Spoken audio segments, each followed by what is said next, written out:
Well, Shakespeare certainly doesn't provide an entirely accurate picture in Othello of the early 17th century Mediterranean. The play opens with the Venetians desperately trying to defend their island colony, Cyprus, from the Turks, whereas in reality, by 1603, Cyprus had already been conquered by the Ottoman Empire.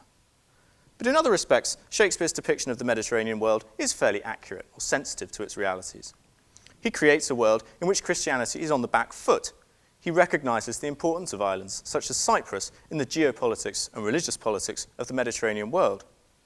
Gaining some sense of the broad historical context to Shakespeare's play makes us realise that the planned Ottoman invasion with which Othello opens is not some wild fantasy on Shakespeare's part, but is instead sensitive to a genuine threat to Christendom in this period. And we can go further than this. The protagonist of Othello is, it seems, a North African Muslim who has converted to Christianity. So Shakespeare, in writing Othello, also seems to be thinking about the Mediterranean status as a site of instability in terms of religious identity. So in this very general sense, a knowledge of the history of this period can illuminate certain aspects of the play. But a more detailed knowledge of the play's historical context can go further than this. It can also help us to understand particular lines within the play that might otherwise remain rather obscure. Let me give an example of this. In the play's first act, Othello and Desdemona have eloped to the Sagittar, a building somewhere in Venice, in order to get married. Michael Cassio, Othello's lieutenant, during the night bumps into Iago and asks him why Othello is at the Sagittar. Iago gives a typically rather cryptic reply. He says, "Faith, that is, in faith, like saying truly, faith, he tonight hath boarded a land carrack. If it prove lawful prize, he's made forever." Now, what on earth does this mean? Well, contextual knowledge of the period within which Othello was written can help us to unpack it. The main problem here is probably the unfamiliar word carrack, and a little research will tell us that a carrack is a treasure ship from Spain or Portugal. So Iago is suggesting that what Othello has done in marrying Desdemona is the equivalent of having boarded a treasure ship. Faith, he tonight hath boarded a land carrack. Effectively, he's comparing Othello to a pirate. What about the second half of this? If it prove lawful prize, he's made forever. Well, this can also be explained with a little contextual knowledge. Piracy was a complicated thing in Shakespeare's time, in that on some occasions it could, in effect, be state-sponsored.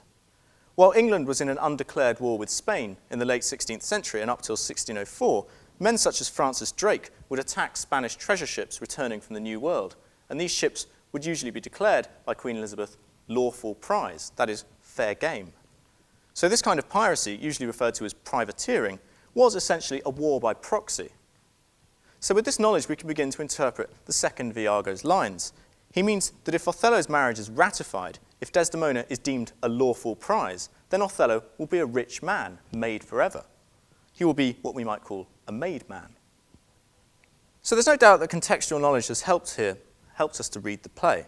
By knowing a little about piracy and shipbuilding in the period contemporary to Shakespeare, we've managed to interpret Iago's lines. But what kind of context is this? Well, this is where things become a little bit more complex. Iago's lines seem more related to Anglo-Spanish relations than they do to the specifics of Venice. Venice was, in this period, a city built on maritime trade rather than, as it is today, on tourism, and references to piracy are not therefore altogether inappropriate to the play's Venetian setting. But carracks are ships that sailed in Atlantic waters rather than Mediterranean waters, and the term lawful prize seems to connect the passage not so much to Venetian policy as to Elizabethan policy, English policy. It's probable that Shakespeare would have been thinking about this kind of piracy, privateering, at around the time that he was writing Othello, as when James came to the throne, he almost immediately made peace with Spain, and therefore rendered privateering against the Spanish illegal. That is, in 1604, a Spanish carrack could no longer be lawful prize. So by paying close attention to these two lines, faith, he tonight hath boarded a land carrack, if it prove lawful prize, he's made forever, we seem to have opened up a slightly different kind of context for Othello. So this is where the idea of context perhaps becomes a little bit more interesting, more challenging. When we're thinking about the historical context for Othello, while it's useful to consider what was taking place in Venice and in Cyprus around 1600, it's also worth thinking about what's happening in England in this period. For Shakespeare's plays, while set in many faraway locations, are usually concerned also with what's going on in their immediate world, in this instance, perhaps relations between England and Spain. This idea is, of course, transferable to a number of other Shakespearean dramas set in the past or in a different country. Hamlet, despite being set in Denmark, contains a scene that comments directly on the world of the London theatres at the turn of the 16th century. And it's been argued that Coriolanus and Julius Caesar, plays set in ancient Rome, offer commentaries on contemporary English politics and social issues. So at the risk of labouring the point, thinking about the historical context does not simply mean thinking about where the play was set.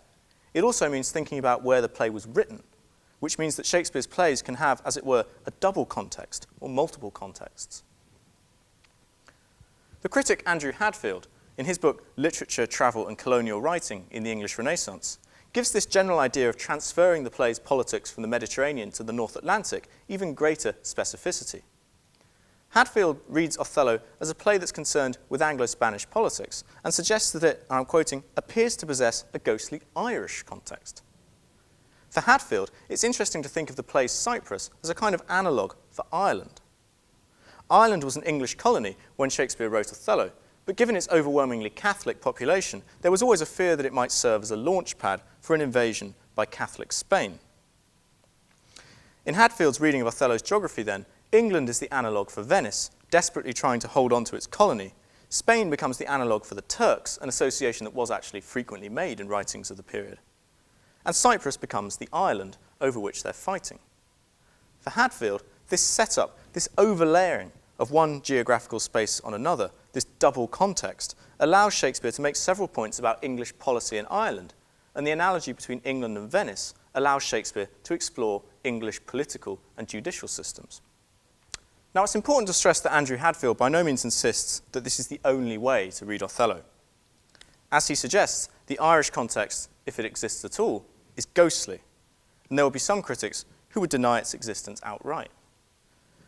But I offer Hadfield's analysis to you as a way of demonstrating the different kinds of context we can look for when reading and interpreting literary texts. When we think about the context for Othello, there are more obvious kinds of context, such as the context of Mediterranean history. There are slightly more complex ones, such as the details I've discussed relating to piracy. And there are more subtle ones, where we may have to be more creative and imaginative in how we think about what constitutes the context for Shakespeare's play. In this instance, the fact that attitudes towards Spain and towards Ireland were of great importance in the early 17th century England in which Othello was written. Hadfield's suggestion of a ghostly Irish context for Othello is also interesting because, to go back to the discussion with which I opened this lecture, it thinks about context in quite a new historicist way. Let me explain this point. When first discussing the politics of the Mediterranean, I thought about context in quite a straightforward way. I compared the real Mediterranean to the world that Shakespeare creates in Othello, thinking about the real world as a kind of backdrop for Shakespeare's play. Andrew Hadfield's reading of Othello does something rather more sophisticated. It suggests a more dynamic relationship between literature and culture. For in Hadfield's reading of Othello, Shakespeare's play is engaging in debates over what to do about Ireland and what to do about Spain and how the country should be run. To recall Stephen Greenblatt's distinction, in this reading of Othello, Shakespeare's play is not just reflecting or recording the social and political world, it is part of that world. It should, in this sense, be read alongside the letters, state documents, and pamphlets that concern international relations. It should be seen as participating in this circulation of what new historicists would call social energy. If you study English at university, you will frequently deal with these sorts of questions. What do we think of as the context to a text? Do we even want to make the distinction between text and context? In trying to understand Othello, should we be looking at the political history of the Mediterranean or at the political history of England, or both? And you certainly shouldn't expect everyone to agree on the correct answers to these kinds of questions. Some academics would insist that there are other kinds of less directly historical contexts that are valuable in trying to understand Othello. They might, for example, suggest that Othello is best read within the context of the rest of Shakespeare's plays, or within the tragic tradition. Alternatively, they might suggest an interesting context against which to read Othello might be its source, the Italian author Cinthio's Hecatomachy, from which Shakespeare drew the basic plot outline for Othello. It's on this point of sources that I'd like to finish. As you probably know, almost all of Shakespeare's plays draw upon and transform source material. This doesn't exactly make him a plagiarist. People in Shakespeare's time were far more relaxed about the circulation of material, especially plots. A good edition of a Shakespeare play will tell you in its introduction which text the playwright drew upon when constructing that particular drama, and good editions also often provide that text or texts in an appendix. Now, I would suggest that the most important thing to do when looking at the relationships between Shakespeare's plays and his sources is to think about the things that Shakespeare adds to his sources and to think about the things that he gets rid of, and then to think about why he makes those kinds of changes. Othello offers quite an interesting test case. One thing that Shakespeare adds to Cinthio's story is the storm that breaks up the Turkish fleet at the beginning of Act 2 and therefore prevents the Ottoman invasion of Cyprus. Since this is an addition, it seems a good idea to ask, why would Shakespeare add that storm? There are several possible explanations. One might be that the storm does metaphorical work for Shakespeare. It perhaps foreshadows the tempest that will be engineered by Iago, the one that convinces Othello that Desdemona has been unfaithful to him and brings about the play's tragedy. But I'll leave you to think of other possible reasons why he might have added a storm. To stay instead with Iago, one thing that Shakespeare takes out of his source in Othello is a clear and credible motive for the behaviour of Iago. In Cinthio's source, the Iago figure engineers conflict between the Othello figure and the Desdemona figure because he is in love with the Desdemona figure. But Shakespeare decides to get rid of this clear motivation and instead provides Iago with a series of confused and half-thought-through reasons for pursuing the course he does. Again, we might well ask why he does this. One reason might be that he realised that a villain without a clear sense of motivation is more sinister than one whose motivations are clear to us.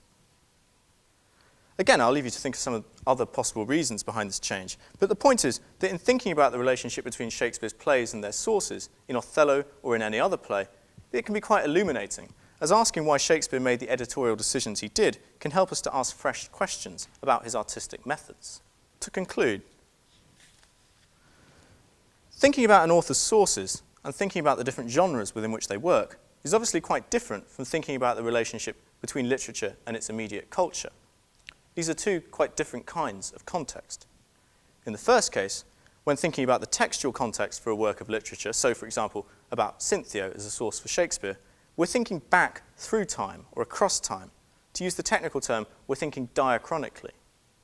When thinking about a literary text's place in its historical context, so for example when using Anglo-Spanish relations in 1603 to think about Othello, we're thinking about one particular moment in history. To use the technical term, we're thinking synchronically. And I'd like to end by suggesting that whichever author or text you're studying, it's thinking about both these contextual factors, the textual context and the historical context, that will allow you to attain the richest and fullest interpretation of a literary text.